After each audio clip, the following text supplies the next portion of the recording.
Hello everyone, అందరూ ఎలాగున్నారండి? ఈ topic ఇంతకు ముందే ఒకసారి చెప్పినట్టున్నాను.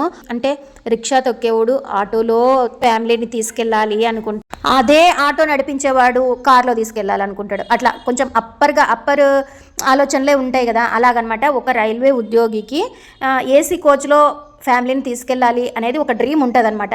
మా నాన్న చెప్పేవారు అనమాట నాతో, ఎప్పటికైనా ఫ్యామిలీని ఏసీ కోచ్లో తీసుకెళ్ళాలి అని అనేసి, నేను రిటైర్మెంట్ అయ్యే లోపు అని చెప్పేవాళ్ళు అనమాట. అందుకనే నాకు ఏసీ కోచ్లో వచ్చినప్పుడంతా అదే మాటే గుర్తొస్తుంది. ఈ ఏసీ కోచ్లో మాత్రం బాగా అలసిపోయి ప్రయాణం చేసే వాళ్ళకైతే మంచిగా రిలీఫ్ ఉంటుంది. ఎందుకంటే ఏ నాయిస్ ఉండదు, ఎప్పుడు రిజర్వేషన్ లేకపోతే జనరల్, రిజర్వేషన్లోనే వెళ్ళినా కూడా కొంచెము గలాట ఉంటుంది కదా, అలా లేకుండా సైలెంట్గా ఉంటుంది. అబ్బా, పీస్ఫుల్గా ఉంటుంది. జర్నీ చేస్తున్నాం అన్నట్టే ఉండదు.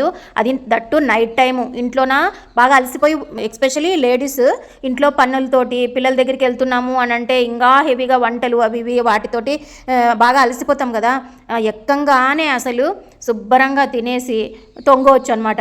నాకు మాత్రం చాలా హ్యాపీ అనిపించింది. ఎవరికి వారే యమునా తీరే అన్నట్టే ఉంటారనమాట. ఎవరి మొబైల్లో వాళ్ళు బిజీగా ఉంటారు. మిగిలిన కోచుల్లోన పక్క వాళ్ళతో మాట్లాడాలి అని ఉంటుంది కదా, అంటే దీంట్లో అయితే మాట్లాడాలని అనిపించదు. మనము దట్టు నైట్ ప్రయాణం చేస్తే హ్యాపీగా, అంటే ఎవరి డిస్టర్బెన్స్ లేకున్నట్లు పడుకోనొచ్చు. ఈ ప్రయాణం మా ఆయనకి నచ్చదు, నాకు మాత్రం పిచ్చగా నచ్చేస్తుంది. అబ్బా, మరి నా బాధ అంతా ఏంటంటే, మనిషి ఎదురుగా కూర్చుంటే వాళ్ళతో పరిచయం పెంచుకోవాలి, ఎక్కడికి వెళ్తున్నారు ఏంటి అని మాట్లాడడానికి టైం పడుతుంది అనమాట. మా ఆయన అట్లేం లేదు, దూసుకెళ్ళిపోతారనమాట, టైం పాస్ చేసేస్తాడు బాగా అనమాట. ఈ లెక్కతో నా మనస్తత్వం ఏమనేది మీరు చెప్పండి కామెంట్స్లోనా. మా ఆయన మాత్రం ఏసీ కోచ్లో కూడా ఎవరితోనో ముచ్చట్లేసినాడు అనమాట. నేను శుభ్రంగా కటన్ లాక్కొని పడుకునేసినాను. ఏసీ కోచ్ల్లో కూడా జాగ్రత్తగా ఉండండి అబ్బా. మనమైతే లేడీస్ ఇంట్లో పనులతోటి బాగా అలసిపోయి పడుకొని పోతాము. యూట్యూబ్ బాగా తెలిసే ఉంటుంది. తను జనరల్ కోచ్లో ఏమైనా వస్తువులు పోతున్నాయంటే ఒక లెక్క, ఏసీ కోచ్లో కూడా వస్తువులు పోతున్నాయండి. చాలా జాగ్రత్తగా ఉండండి.